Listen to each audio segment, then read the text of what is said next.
नमस्कार दोस्तों। 1971 के युद्ध में पाकिस्तान पर भारतीय सशस्त्र बलों की जीत के सम्मान में हर साल 16 दिसंबर को विजय दिवस के रूप में मनाया जाता है। इस दिन भारत देश की रक्षा करने वाले सभी सैनिकों को श्रद्धांजलि दी जाती है। बांग्लादेशी शरणार्थियों को भारत में सुविधा दी जा रही थी क्योंकि वे भारत के पड़ोसी देश से आए थे। इन सबको देखते हुए पाकिस्तान ने भारत पर हमले करने की धमकियां देना शुरू कर दिया था। 3 दिसंबर 1971 को इंदिरा गांधी जब कलकत्ता में एक जनसभा को संबोधित कर रही थी, इसी दिन शाम के वक्त पाकिस्तानी वायुसेना के विमानों ने भारतीय वायु सीमा को पार करके पठानकोट, श्रीनगर, अमृतसर, जोधपुर, आगरा आदि सैनिक हवाई अड्डों पर बम गिराना शुरू कर दिया था।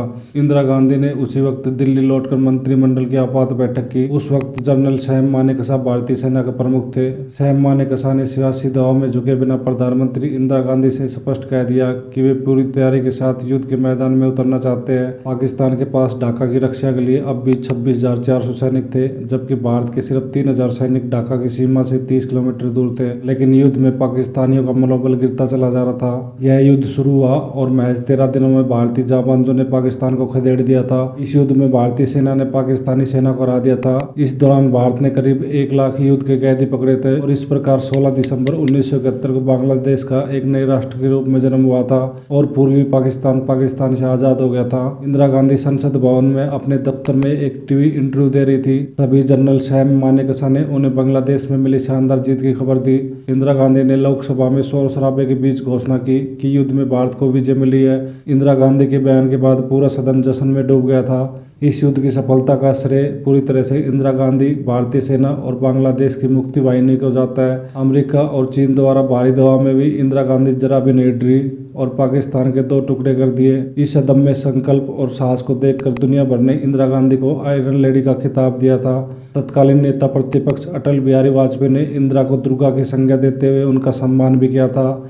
1971 का युद्ध भारत के लिए ऐतिहासिक युद्ध माना जाता है। ऐसा कहा जाता है कि वर्ष 1971 के युद्ध में तकरीबन 3900 भारतीय सैनिक शहीद हो गए थे और लगभग 9,851 घायल हुए थे। पाकिस्तान पर मिली इस जीत के दिन यानी 16 दिसंबर को देश भर में प्रभात फेरियां निकाली जाती है और जश्न का माहौल रहता है। यह युद्ध भारत के लिए ऐतिहासिक और हर देशवासी के हृदय में उमंग पैदा करने वाला साबित हुआ। इस जीत और कामयाबी के लिए पूरे देश में विजय दिवस मनाया जाता है। 16 दिसंबर 1971 के दिन भारतीय सेनाओं के पराक्रम और तत्कालीन प्रधानमंत्री इंदिरा गांधी के दृढ़ संकल्प की बदौलत 24 वर्षों से दमन और अत्याचार सह रहे पूरी पाकिस्तान के करोड़ों लोगों को मुक्ति मिली थी।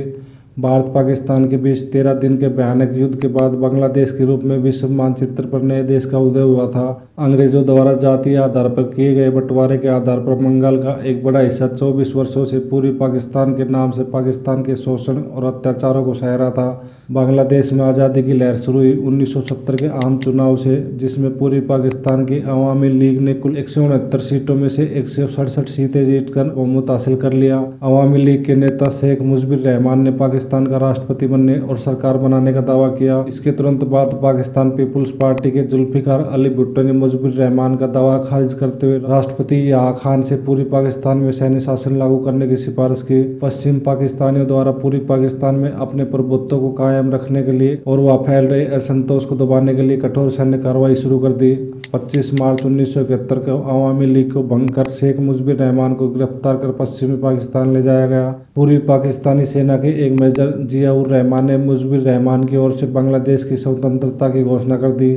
पूरी पाकिस्तान में हालात खराब होते जा रहे थे। Police, paramilitary force, East Bengal Regiment और ईस्ट पाकिस्तान राइफल्स के बंगाली सैनिकों ने पाकिस्तानी फौज के खिलाफ बगावत करके खुद को आज़ाद घोषित कर दिया था। भारत ने भी उनकी मदद की और वहाँ के लोगों को फौजी ट्रेनिंग दी, जिससे वहाँ मुक्ति वाहिनी सेना का जन्म हुआ। 1969 में पाकिस्तान के तत्कालीन सैनिक शासक जनरल अयूब के खिलाफ पूर्वी पाकिस्तान में असंतोष बढ़ गया था। बांग्लादेश के संस्थापक नेता शेख मुजीबुर रहमान के आंदोलन के दौरान 1970 में यह अपने चरम पर था।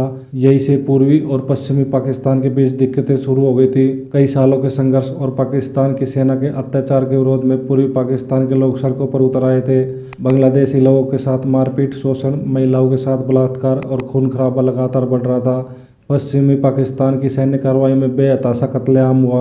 अल्पसंख्यक हिंदुओं और बांग्लाभाषियों पर किए जा रहे जुल्मों के चलते लाखों शरणार्थियों ने भारत की ओर रुख किया और इस जुल्म के खिलाफ भारत बांग्लादेशियों के बचाव में उतर आया। ऐसा कहा जाता है कि करीब 10 लाख लोग भारत में शरणार्थी बनकर आए थे। ये स्थिति देखकर भारत की प्रधानमंत्री इंदिरा गांधी ने भारतीय फौज को युद्ध की तैयारी करने का आदेश दिया और दूसरी तरफ अंतर्राष्ट्रीय स्तर पर पाकिस्तान पर दबाव बनाने की कोशिश शुरू कर दी थी। 4 दिसंबर 1971 को ऑपरेशन ट्राइडेंट भारत ने शुरू किया। इस ऑपरेशन में भारतीय नौसेना ने बंगाल की खाड़ी में समुद्र की ओर से पाकिस्तानी नौसेना को टक्कर दी और दूसरी तरफ पश्चिमी पाकिस्तान की सेना का भी मुकाबला किया। भारतीय नौसेना ने 5 दिसंबर 1971 को कराची बंदरगाह पर बमबारी कर पाकिस्तानी नौसेना मुख्यालय को तबाह कर दिया था। 14 दिसंबर को भारतीय सेना को एक गुप्त संदेश मिला कि दोपहर 11 बजे ढाका के गवर्नमेंट हाउस में एक महत्वपूर्ण बैठक होने वाली है, जिसमें पाकिस्तानी प्रशासन के बड़े अधिकारी भाग लेने वाले हैं। भारतीय सेना ने तय किया कि इसी समय उस भवन पर बम गिराए जाए। बैठक के दौरान MiG-21 विमानों ने भवन पर बम गिरा मुख्य हाल की छत उड़ा दी। इस हमले से पाकिस्तान हिल गया और जनरल नियाजी ने युद्ध विराम का प्रस्ताव भेज दिया।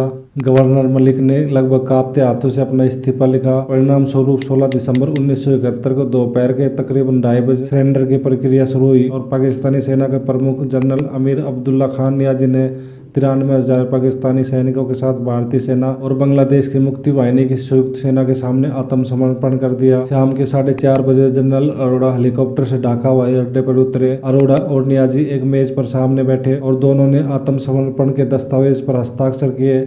जनरल नियाजी ने अपने बिल्ले उतारे और अपना रिवॉल्वर जनरल अरोड़ा के हवाले कर दिया। यह द्वितीय विश्व युद्ध के बाद अब तक का सबसे बड़ा सैन्य आत्मसमर्पण भी था। दोस्तों, आपको मेरी वीडियो कैसी लगी कृपया कमेंट में जरूर बताएं। अगर मेरी वीडियो पसंद आई हो तो कृपया वीडियो को लाइक और चैनल को सब्सक्राइब जरूर कीजिएगा।